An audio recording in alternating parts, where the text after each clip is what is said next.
Okay guys, it's time to react to episode 2 of Can He Escape Elwynn Forest, the Goldbound episode 2. I hope this will be fun. We will see his new methods in this one. This is like the insane challenge, and I think it's such a good one. Really good one. So it's made by Pathalerix. I will link everything down in the description to his channel and the episode. Make sure you leave a like and sub to his channel, of course. Yeah, let's watch, guys. This is absolutely crazy. He's going for a token in Elwynn. He cannot leave Elwynn before he gets a token. Greetings, travelers, and welcome back to Goldbound, the challenge series where a rogue adventurer, Goldilocks, is bound to one zone until he earns enough gold to buy his freedom into the next. No shortcuts, no excuses, just sweat, steel, and stacks of silverleaf.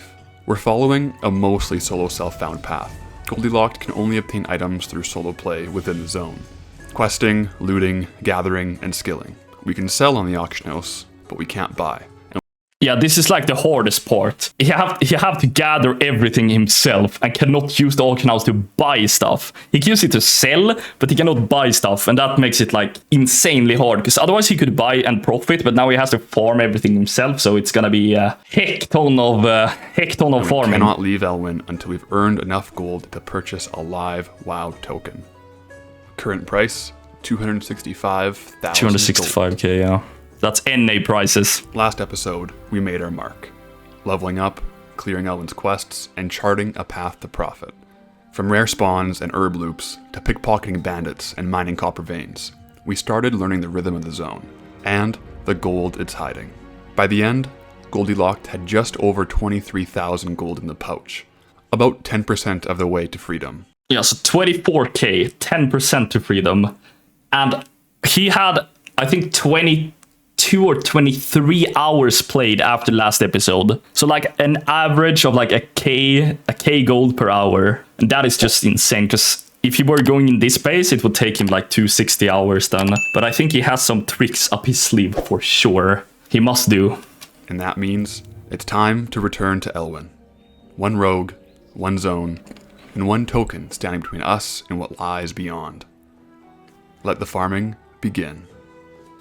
This leg of the grind was centered around a rare spawn loop, specifically 3 of Elwynn's most profitable rares: Thuros Lightfingers, Mother Fang, and Fed Fennel. Now, you might be asking, why these 3? There are about 7 rare spawns in Elwynn after all, but these ones in particular, they have loot worth farming.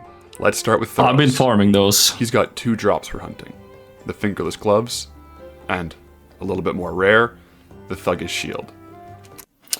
I wonder how much you can sell this for, and if he going the route of like heavy undercutting as we did, like to get quick sales, because I wonder what he can sell them for. I guess he can't wait for selling them for like months, so he kind of have to have some strategy to sell them faster, I guess. But drop chance 1% seems very low as well. You doing Don Moreau, Rudas? How is it going for you then? The same challenge? That is very nice. Yeah, I wish we could do it like for fun. Like I wish we could do this as well. But in the future, I think we can do it. But now it feels too close for me to do it, sadly. I hope we can do it in the future. Fingerless Gloves is like 10k. I see. 10k? Oh, he has to do some strats. And same for the shield, okay. He has to do some strats to sell them. The gloves drop around 3%, and the shield just 1% according to Wowhead. These items have value because of transmogrification, or transmog. This is a system in modern WoW that lets players change the appearance of their gear to match anything they've collected across their account.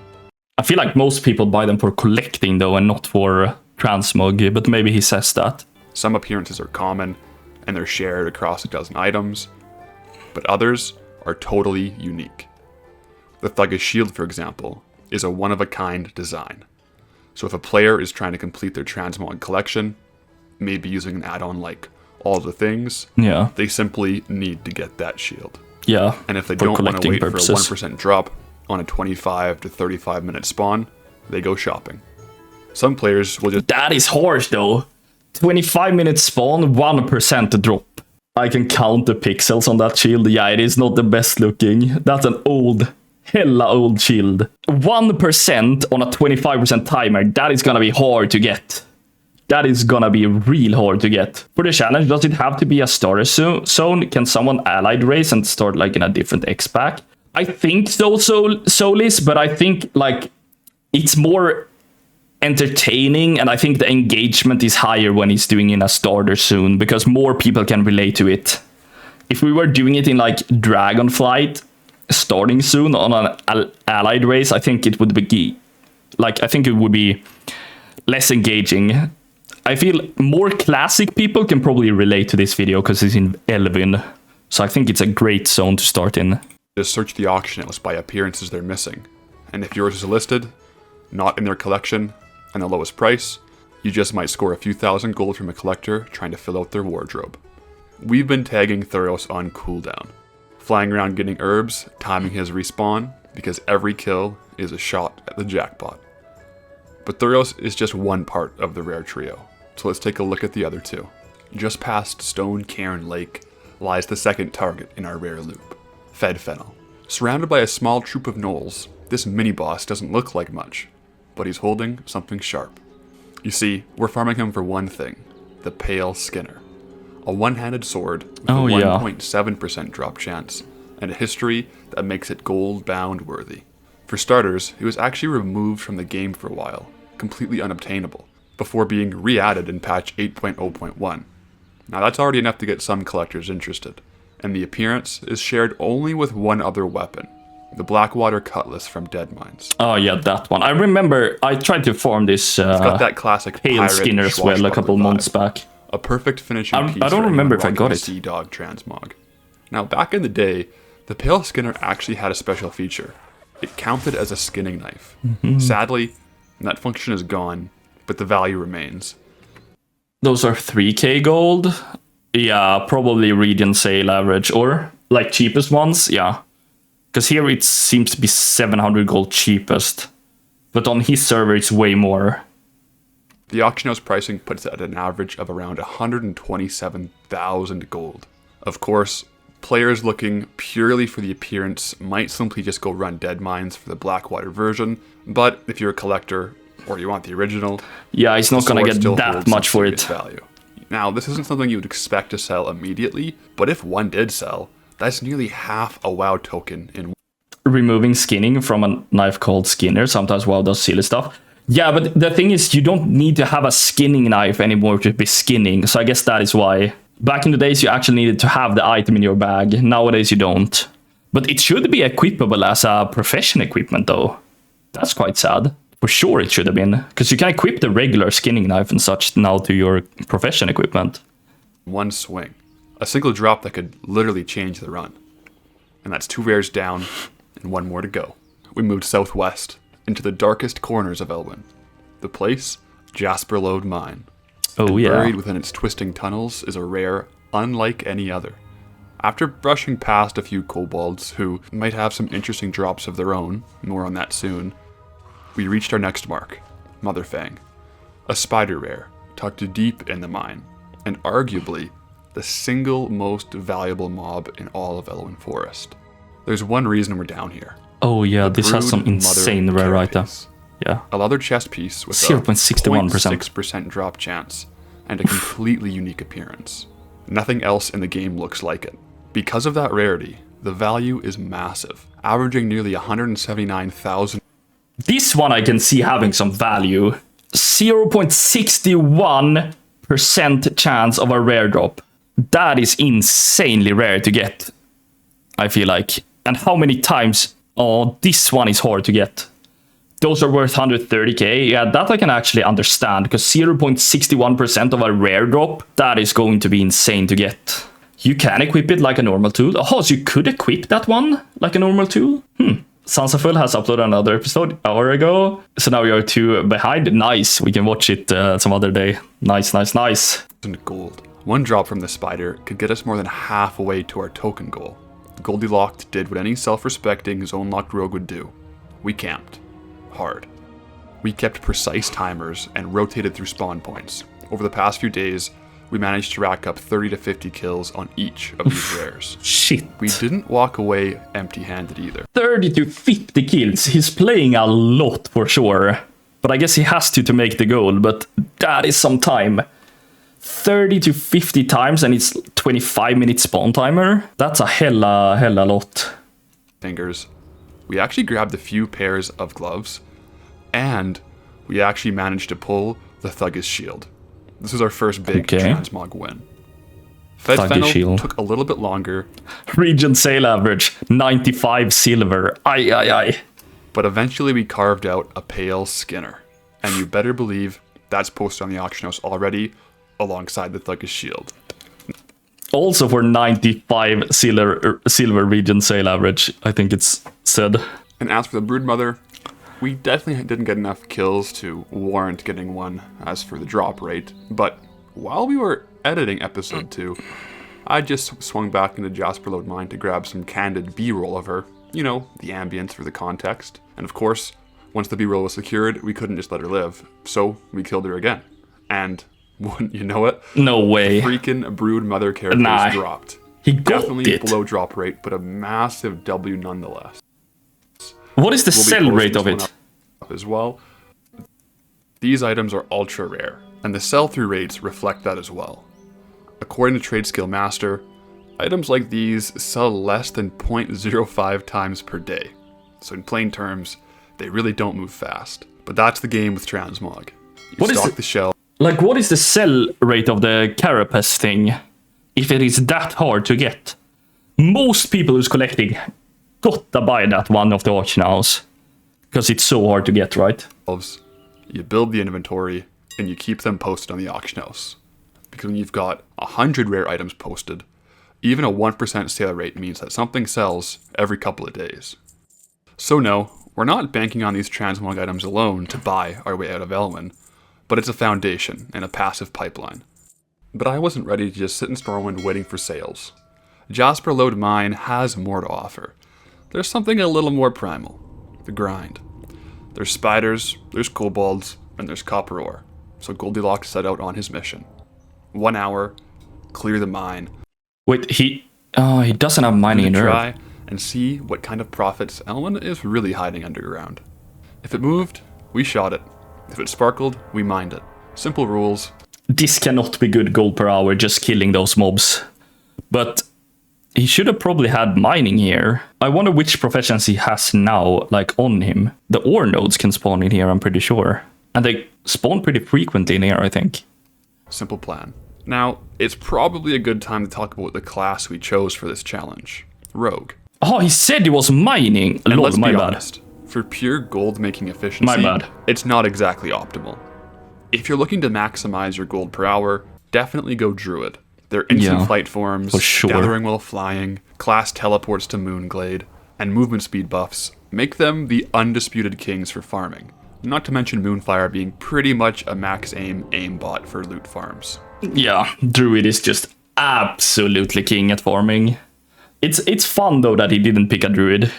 Even though it wouldn't be fair to be a Druid when it's even like this hard either way, but now it's even harder. And it's also fun to be a rogue, to see some rogue specific farms, I feel like. So why rogue? Well, because nothing about this challenge is efficient. Locking yourself in Elwynn Forest until you earn hundreds of thousands of gold is about as far from optimized as you get. Yep. But it's fun. We didn't come here to be fast. We came here to forge a story. And if I'm going to be locked in one zone for days or weeks, you better believe I'm doing it with grappling hooks, pistols, and style. It actually looks quite fun to be a rogue doing this with grappling hooks and stuff. It actually looks quite fun, for sure. What I love about this series is that they have to thoroughly research and exploit every zone, informing people of all the opportunities. Yes, you gotta really take every stuff that you can find. So it is really nice. And even those white items with almost no sell rate, maybe it's gonna be good for the future. Because if he gets a sale like that, it's gonna be good for the future. Even when he's out of Elwynn Forest, those are gonna add up. And they are eventually probably gonna get some sales of those rare items. And that's gonna add up probably in the end when he's not even stuck here anymore. So it's good for the future. But for sure, it's very, very nice that he has to go like through every single pixel of the zone to see what can sell and what can make some good gold, for sure. So, with that out of the way, let's take a look at the haul. After 1 hour in the mine, what kind of loot did we actually pull? And how much gold did it translate to? This is going to be interesting. Let's crack open the bags. We have Loot Appraiser running, set to a regional sale average. So according to the add-on, we pulled in about 626 gold per hour. Not bad for a zone-locked mine crawl. About 26 gold of that came from raw coin loot, and the rest was vendor trash, materials, and some white items to sell in the auction house. First up, we got rigid spinnerets. We got 207 of these sticky little guys, and they vendor for 21 silver each. That's 43 gold and 47 silver straight to the pocket. Next up, slimy fangs. We looted 51, vendoring for about 41 silver apiece. That's another 16 gold. Then we've got spider legs, 184 in total. These are a trade item and sell for about 23 silver each on the auction house, giving us around 42 gold if they move. We also picked up 42 gold. This is like 626 gold per hour. That would be quite a few hours before it hits the token. But I guess it was fun to do a test. But I would probably stop before a full hour when I was trying something like this, for sure. Love that it does all solo too. Exactly, that is fun as well.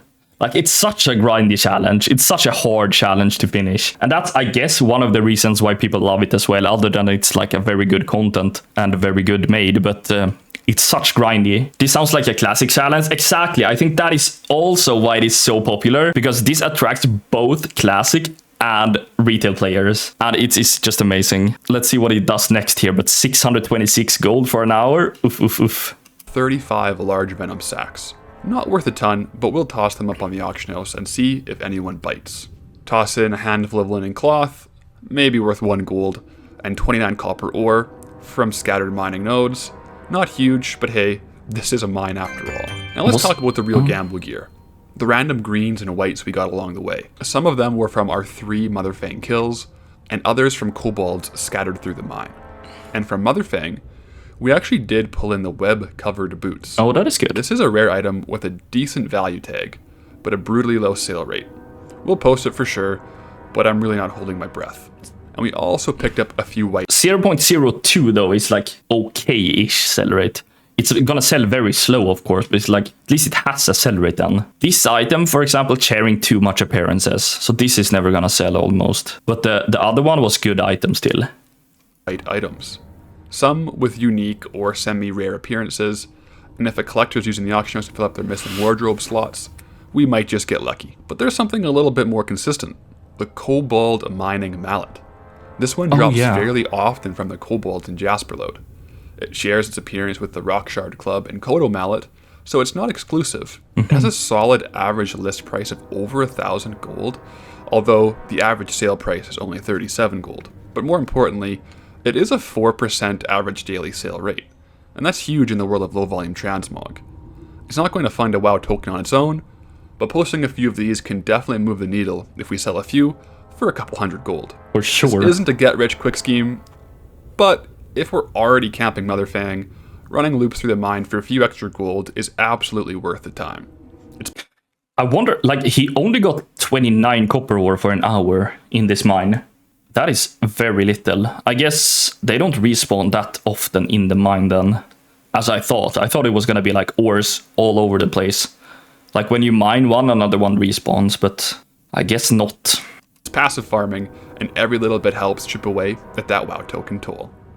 So, as we continue working toward our WoW token, let's talk a little bit about the journey itself.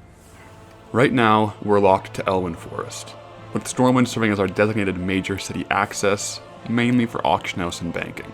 Now, there is a case to be made that we could farm the Stockades, a dungeon located right inside Stormwind. That would be way better gold per hour, actually farming Stockades. I think he one-shots them at level 37 as well, if they only scale to level 30. I don't know if they scale to 30 or 35, but still. But if I'm being honest, I never intended to exploit Stormwind as a gold farm hub, at least in Elwynn. So we're going to keep things simple. All of our gold for this leg of the challenge is going to be Elwynn based. Okay. In the future, when we unlock a new zone that has a dungeon entrance within it, we'll absolutely be allowed to run that instance for gold. But it needs to be clearly located within the unlocked zone. Okay. That way, we're staying true to the Goldbound journey. And speaking of future zones, let's take a look at the map. He's definitely not making it easy for himself, at least. That is for sure, and that is pretty nice as well. Oh, it only scales to 30? Okay, so he could potentially do it then. But I see. He's not making it easy for himself. Since we're in Elwynn now, once we purchase a WoW token, we'll spin a randomizer to determine our next unlocked zone, accessible by foot from where we are. For us, that means Westfall, a classic early leveling zone. I personally kind of hope we get this one. Redridge.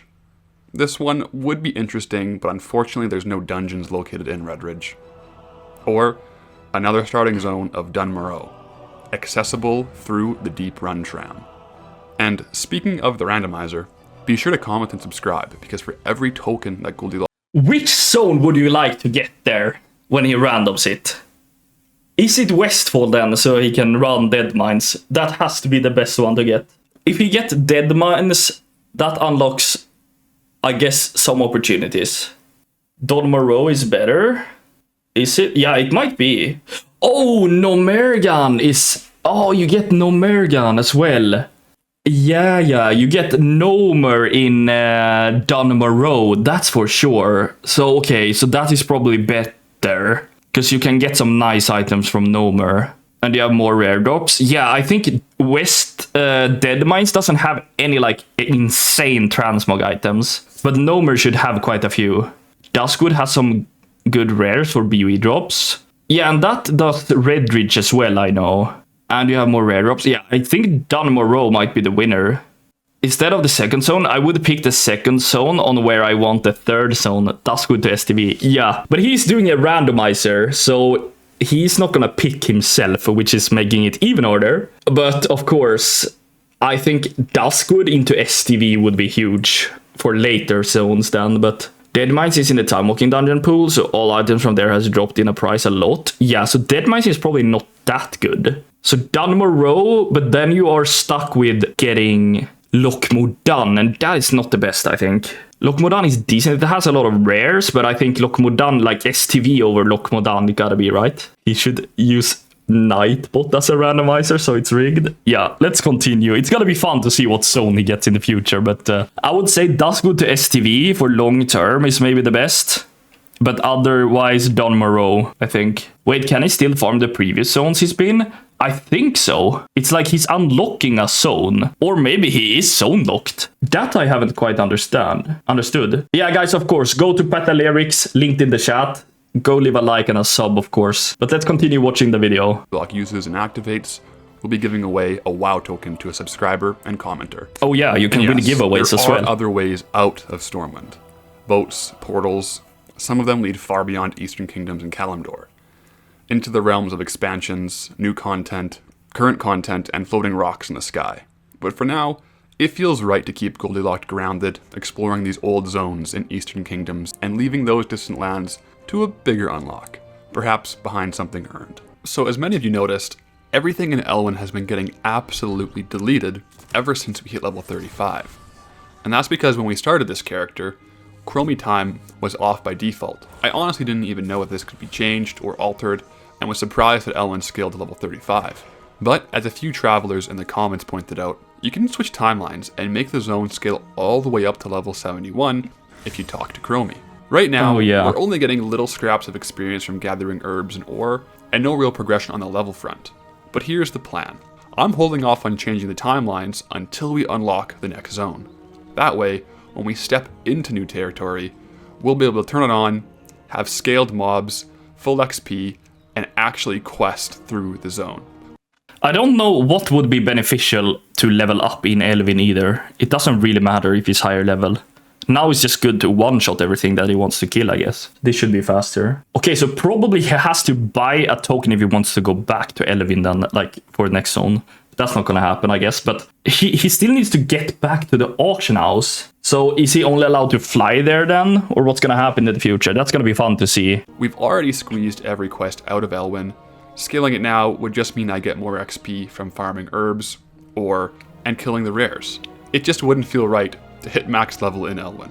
So, once Goldilocks pays the gold toll and spins the randomizer, We'll turn that timeline on, enter the new zone, and get back to earning XP like a real adventurer. But for now, Elwynn stays as it is, a frozen grind and a gold-bound cage. And you're probably wondering, how much gold progress have we made so far this episode? And how much Slash played time have we racked up since the journey began? Well, this is going to be interesting. We'll be doing a full mailbox clear and Slash played reveal at the end of this episode. But for now, let's get back to what works. Dual gathering, herbs and ore.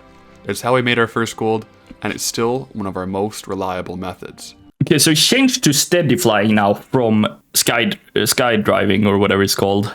That is probably good, or? The thing is, we've leveled up our method.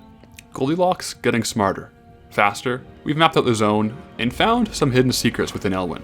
So now we're putting our refined gathering route to the test with a few improvements as well. So let's see what the new meta looks like. First off, as we leveled up, something happened. Something very retail. Our mount speed increased automatically. Did you get a Pepsi commercial, mister? Really? How can I disable them? That are not allowed on our stream. Holy moly. How? No training, no clicks. Just one day we were zipping through Elwynn like a rocket-powered pigeon. And that makes a huge difference in farming loops. If you remember from last episode, we discovered a little flip with herbalism, where we would gather with the skill, drop herbalism, learn inscription, and mill the herbs down and reset. We found a similar shuffle for copper ore. I'll break that down soon, but first, let me show you something even weirder. During one of the many, and I mean many, hours of farming, something strange happened. I was able to gather copper ore while still mounted. He noticed the bug. He noticed the steady flying bug. You can mine while in air. That is gonna help the gold per hour because he now doesn't have to dismount. This is gonna be huge. I wonder what flip he's talking about with the copper stuff that he's gathering. At first, I thought it was lag, a fluke, but then it happened again a few minutes later. Turns out, if you hover your mount about 1 to 3 feet above the ore, close enough to interact, but far enough that you don't land, it lets you mine without dismounting. I'm pretty sorry. Unreal. Sadly, herbs do not work the same way. You still have to dismount to gather those, and while there are tools and mounts in the game that let you mine herbs while mounted, or if you just rolled the druid, Goldilocks doesn't have those. Not yet at least. But thanks to our upgraded mount speed and 0 downtime between ore nodes, we managed to push some serious numbers. So I ran a full hour of focused farming, 0 distractions, just pure gathering. Then I stopped, reset the timer, and began processing everything, testing the efficiency of what I now call Goldilocks Elwynn Forest Shuffle. So first, let's take a look at the breakdown of the raw farmed materials. 297 copper ore, 197 silverleaf, 116 peace bloom, 134 earth. It's gonna be a couple thousand at least. And some assorted gems and rough stone on the side. Honestly, not bad. This is a pretty big improvement over our gold gathering rates from the last episode, all without leaving Elwynn at all. But this is still just the beginning, because it's time to do the Elwynn Shuffle. Is it just gonna make them bores? We're gonna go ahead and smelt all the ore down. This takes a few minutes to process all this ore, but that improves our gold by about 1 gold per ore. That's decent, but we can still do a lot better. So the next step is to pivot into engineering. We just have to craft enough rough blasting powder to hit 30 engineering. Then we simply go back to the trainer and learn a single recipe. The handful of copper bolts. Nice. It can be used for pilfering in Dragonfly, in the World Within now as well. Don't forget to pick up a blacksmith hammer from the trade goods vendor. Otherwise, those can be used for pilfering now in the World Within, so I guess the demand is decent. Because you can actually pilfer them for the scraps in the World Within now, I'm pretty sure. And that should increase the demand quite a lot.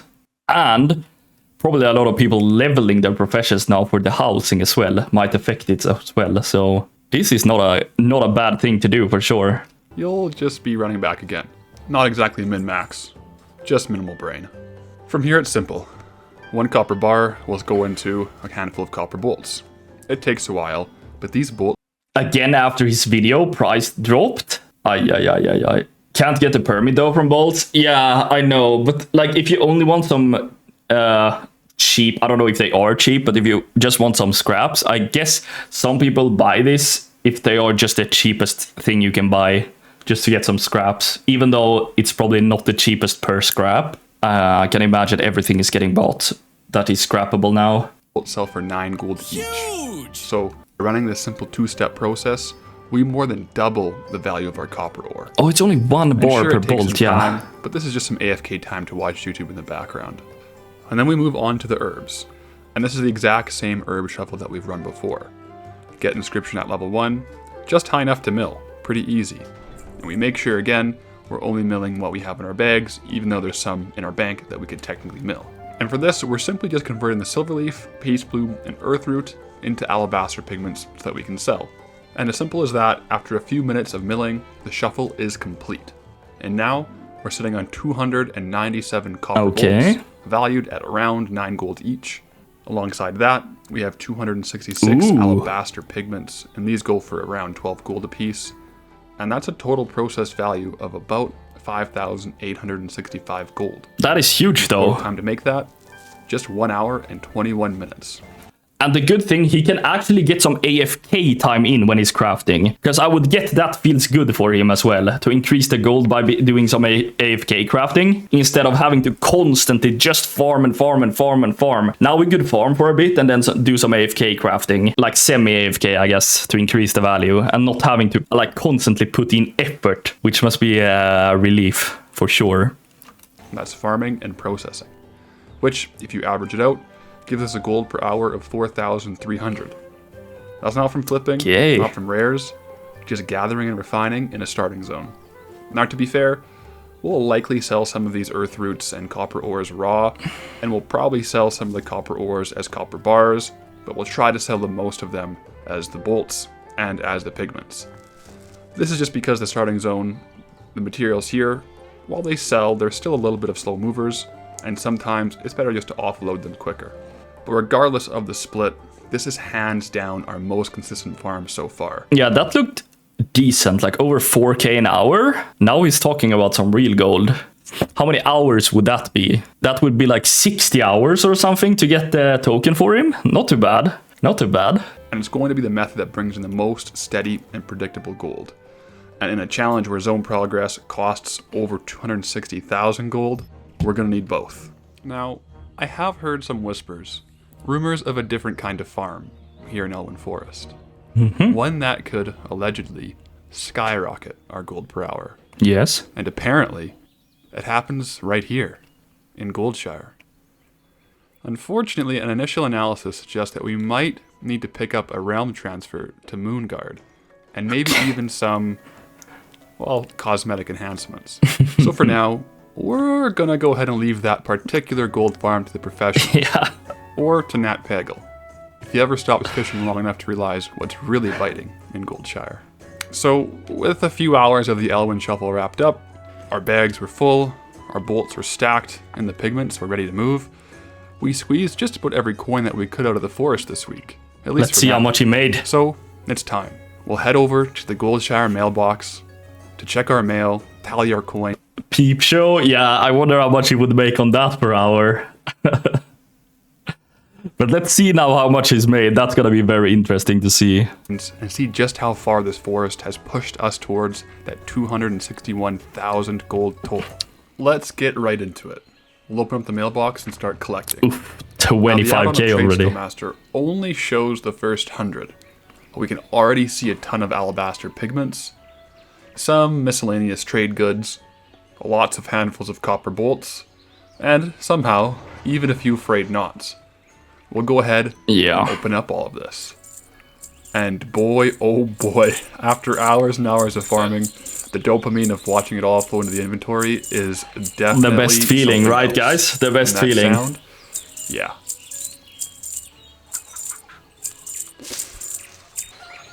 So, after all of it, we're sitting at 71,665 gold.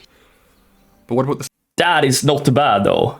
Now he has come a long way. 71,000? That's like a third, or more than a third. That is good though. Shit, I wonder how much the played was now. Slash played. Well, first let's have a quick look at our ledger. Yeah. It looks like the frayed knots have really fallen off in price since the last video, but we've definitely moved quite a few. I'm thinking the frayed knots might have a little bit of a supply and demand issue at the moment.